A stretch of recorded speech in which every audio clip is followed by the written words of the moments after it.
What are the Utah Jazz's options with the 9th pick in the NBA draft? Jazz has several possibilities for the 9th pick. This is the last part of a 3-part series exploring which players the Utah Jazz might select in the 2023 NBA draft. Over the past few weeks, I've been analyzing who the Utah Jazz could pick with the 28th pick overall, and I've watched a lot of videos looking for players the Jazz should select with the number 16 pick. Today, we'll be discussing the number 9 pick in the upcoming NBA draft. Jazz has the advantage of having a top 10 pick and has multiple options on how to use that pick. If they choose to keep the pick and make the 9th overall selection, I've compiled a list of players I believe would be great for the Jazz. It is important to note that this list does not include Amen or Ausar Thompson, Overtime Elite, or Cam Whitmore, Villanova, as I believe they will not be available for selection in the 9th pick. In fact, I'm starting to doubt that the first 2 names on the list below are even available, but there's still a chance. Jarace Walker, Houston, 6'7", 2 meters. In my opinion, Jarace Walker would be the top pick for the Jazz among the players projected to be selected in the top 6 picks. While I'm starting to think Walker might not be available when Jazz is on the clock with the 9th pick, he would be an obvious choice if he was still available. With a 7-foot, 2.5-inch, 2.2 meter wingspan, broad shoulders, and an imposing physique, Walker is the most complete wing in the draft. Defensively, he is faster than expected and has in-game intelligence.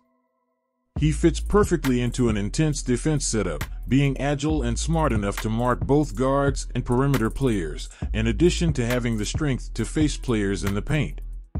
In addition to his defensive ability, Walker is also an excellent rebounder on both sides of the court.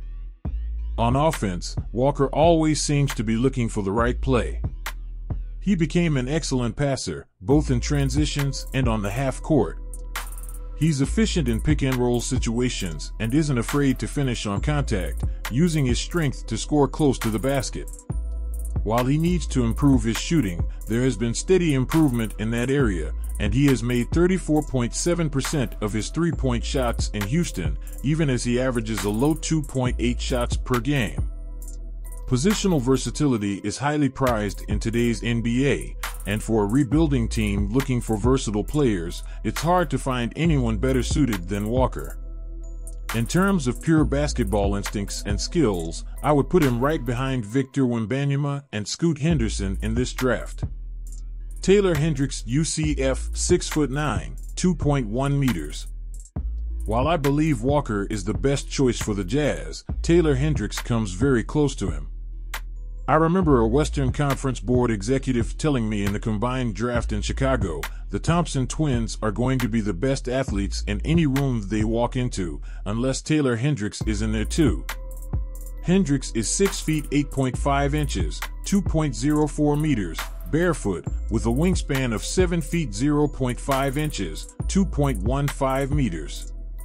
He is a pick-and-pop or pick-and-roll threat, making around 40% of his 3-point shots and showing good touch around the basket. He doesn't hesitate to make mid-range shots if a defender gives him space to attack, and he's smart in his play, prioritizing efficiency. Despite having a lean body, weighing in at 100 kilograms, Hendricks isn't afraid to attack the basket or work inside the paint. His athletic ability is impressive, constantly threatening dunks and moving easily around the court. In addition, he competes with intensity on defense, showing challenge skills, reading plays, and switching between inside and outside defenders. Playing at UCF, Hendricks hasn't had many opportunities to go up against top collegiate talent, so there's a sense he's yet to prove himself. However, watching him, you can see that every facet of his game has the potential to translate well to the NBA, and he could rise and improve to compete at a high level. Anthony Black, Arkansas, 6 feet 6, 1.98 meters. I have seen different heights listed for Anthony Black, but I believe the most accurate measurement is 6 feet 5.75 inches, 1.98 meters, without shoes. However, his stature does not define his game, as he plays way above his size. His ability to break down defenses with his game and court vision is spectacular. At Arkansas, Black averaged 3.9 assists per game, but if he had teammates with NBA quality shooting, that number would likely be even higher. He is excellent at finding free throwers and creating opportunities for his teammates, demonstrating selfless play. In terms of his own attacking game, he's adept at stealth and has a good touch, but has yet to develop a reliable range for long-range shots. There is hope that he will improve his shooting in the NBA, but it is important to mention that I am concerned about this part of his game. His shooting mechanics aren't consistent and his mistakes span all areas of the rim. However, there are many positives to Black. One thing I really like about him is his defense. He is a point guard with remarkable defensive skills, using his agility and instincts to challenge shots and defend opposing players. His defensive versatility and willingness to play with intensity are valuable attributes. In short, the Utah Jazz have several interesting options with the 9th pick in the NBA draft. Jarace Walker, Taylor Hendricks, and Anthony Black are all players who would bring unique skills and significant contributions to the team. It's up to Jazz to decide which of these options best fits its strategy and needs.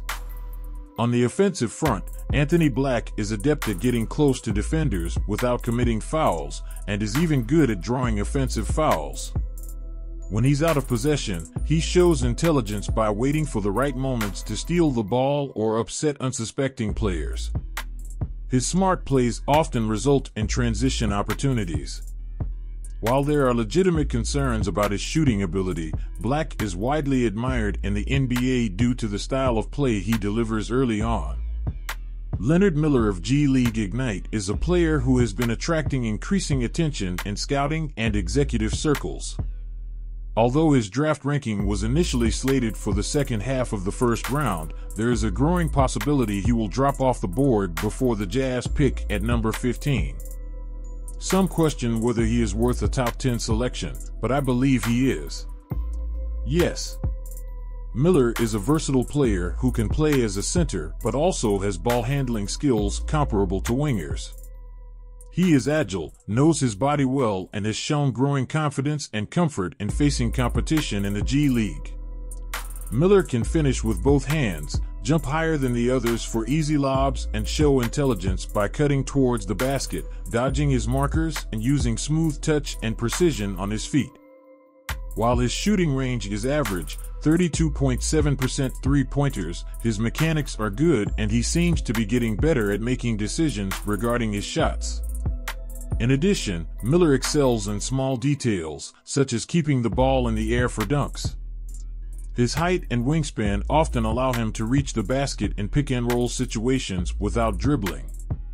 Defensively, he has room for improvement, but he shows effort and benefits from his physique. Given the Jazz's preference for versatile players like Kelly Olynyk who fill multiple roles on the team, Miller could fill that role.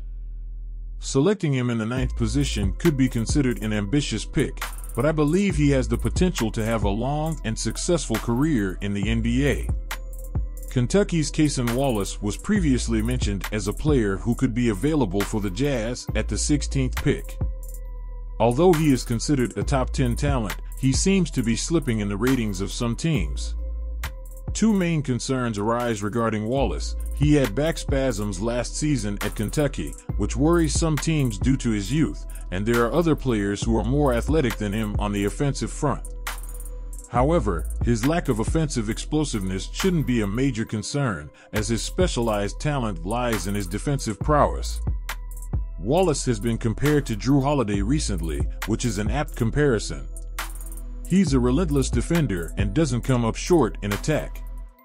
At Kentucky, he made 34.6% of three-point shots and was 51.4% on attempts from within the perimeter. Not all players will have the initial burst or be elite athletes. Some players thrive on their cunning, movement ability, and game feel, just like Wallace. It's still unclear what the Jazz's strategy is for the guard and wing positions, but drafting Wallace would certainly guarantee a competent defender against the best guards in the league.